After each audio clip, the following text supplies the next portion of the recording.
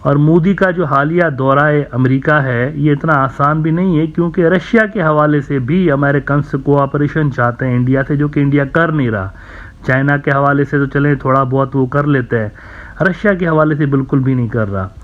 تو ایک تو ان کے اپنے پرابلمز چل رہے ہیں، دوسرا یہ ہے کہ بے آف بنگال کے اندر امریکہ کی پالیسی یوں لگ رہا ہے کہ پچھلے کچھ عرصے میں چینج ہوئی ہے، شفٹ نظر آ رہا ہے۔ پہلے وہ اسلامی جماعتوں کو سپورٹ نہیں کرتے تھے، ان کے مقابلے میں اگر کوئی سیکولر پارٹی ہوتی تھی تو وہ ریگنگ بھی کرتے تھے تو ان کو چل جاتا تھا، لیکن اب چائنا کی رائز کے ساتھ ان کی پالیسیز چینج ہو گئی ہیں۔ آپ نے دیکھا ہے جماعت اسلامی کتنا تیزی کے ساتھ ابھری ہے بنگلہ دیش کے اندر، مطلب پچھلے دنوں انہوں نے اتنے سالوں کے بعد ایک بہت بڑا جلسہ کر کے دکھایا، ریلیز بھی کر رہے ہیں۔ تو حالات اصل میں تھوڑے سے چینج ہوئے ہیں، امریکنز جو ہیں وہ ایکسیپٹنس دکھا رہے ہیں جو دیگر پارٹیاں ہیں ان کے حوالے سے بھی۔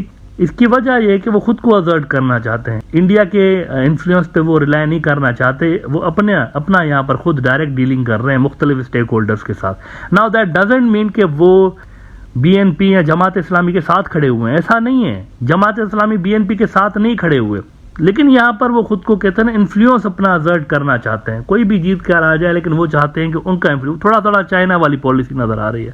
چائنا دیکھیں چل کر کے بیٹھا ہوا ہے بالکل، نہ وہ عوامی لیگ کے فیور میں بیانات دے رہے ہیں نہ بی این پی کے فیور میں دے رہے ہیں۔ لگ یوں رہا ہے کہ امریکنز بھی کچھ اسی طرح کی پالیسیز جو ہے وہ اڈاپٹ کرنا چاہتے ہیں۔ امریکنز چاہتے ہیں فری اینڈ فیئر الیکشنز ہوں، یہ امپورٹنٹ بات ہے۔ اب فری اینڈ فیئر الیکشنز کے ہونے کا مطلب یہ نہیں ہوتا کہ آپ کسی پارٹی کو سپورٹ کر رہے ہیں، it is simply reflecting the fact کہ امریکنز اپنے انفلوئنس کو ازرٹ کر رہے ہیں یہاں پر، اور ریجن میں بتا رہے ہیں کہ وہ بھی ہیں یہاں پر، وہ ارریلیونٹ یا بالکل آؤٹ نہیں ہوئے۔ تو ایسے میں انڈیا کے ڈپلومیٹس کے لیے بہت مشکل ہوگا بنگلہ دیش کے حوالے سے امریکہ کو کنونس کرنا، کیونکہ اسٹریٹجک نوعیت کے جو معاملات ہوتے ہیں وہ راتوں رات امریکنز امپلیمنٹ نہیں کرتے، اس پہ بہت زیادہ ورکنگ کرتے ہیں، غور و فکر کرتے ہیں، ان کے درمیان اسٹیٹ ڈپارٹمنٹ ایک پاور پول ہے امریکہ کے اندر، پھر پینٹاگون بھی ایک پاور پول ہے، یہ سارے مل کے کھیل رہے ہوتے ہیں۔